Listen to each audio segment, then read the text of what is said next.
What a long ride! One woman and her children got kicked off the bus when the immigration patrol boarded to check everyone's papers. Mama held Mario and our green cards close to her heart. Papa was waiting at the station, just like he promised. We all jumped into his arms and laughed, and Mama even cried a little. Papa's hugs felt so much better than when he left us in Mexicali. I wrote to Michi today. Dear Michi, I have stories for you.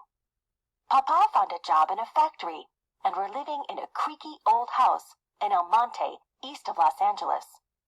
It's not at all like Juarez. Yesterday, everything started shaking, and a huge roar was all around us.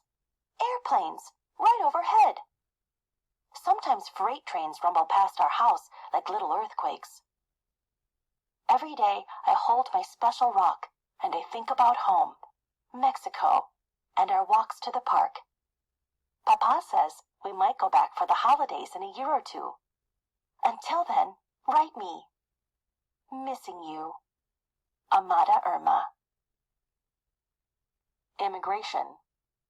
The job of immigration workers is to make sure that people who come to live in a new country have followed the laws about moving. Well, diary, I finally found a place where I can sit and think and write. It may not be the little park in Juarez, but it's pretty. You know, just because I'm far away from Juarez and Michi and my family in Mexicali, it doesn't mean they're not here with me. They're inside my little rock. They're here in your pages and in the language that I speak. And they're in my memories and my heart. Papa was right. I am stronger than I think. In Mexico, in the States, anywhere. P.S. I've almost filled this whole journal and can't wait to start my new one. Maybe someday I'll even write a book about our journey.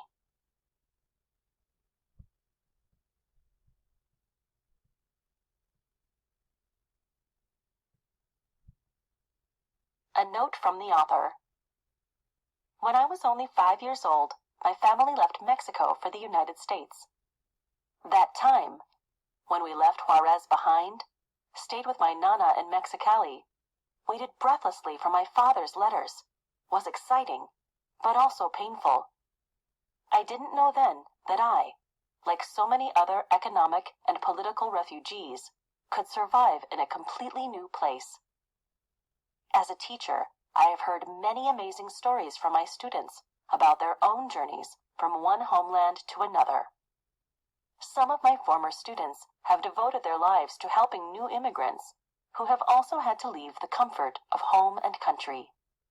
They, like me, believe that we strengthen each other by telling these stories. With the love of our families and by writing in our diaries, we find the strength to thrive in our new home. Through our words, we keep our memories and culture alive, in our diaries and in our hearts. Amada Irma Perez. Refugees. Refugees are people who must leave their countries because of war or other serious problems. Amazing. If something is amazing, it is very surprising and wonderful. What helped Amada meet the challenges she faced when moving to a new country?